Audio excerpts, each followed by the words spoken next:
Welkom by ons bespreking oor die uitgebrei 7 P's van bemarking, noodsaaklik vir die digitale era.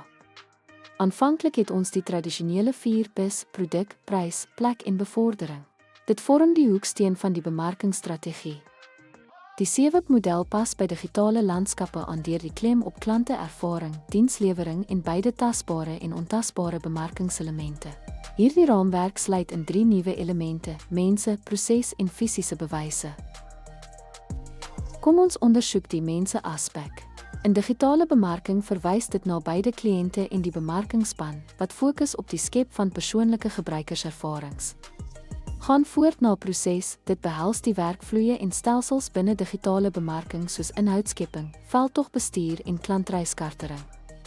Fisiese bewyse bly noodsaaklik, wat elemente soos verpakking en klantresensies insluit, wat help om geloofwaardigheid te vestig, selfs in aanlyn instellings.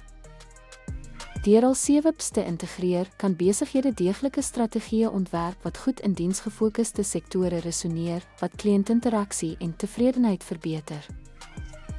Dankie dat jy by hierdie verkenning van die uitgebreide 7 P bemarkingsmodel aangesluit het. Om hierdie konsepte te verstaan, sal jou bemagtig om te floreer in vandag se komplekse digitale mark.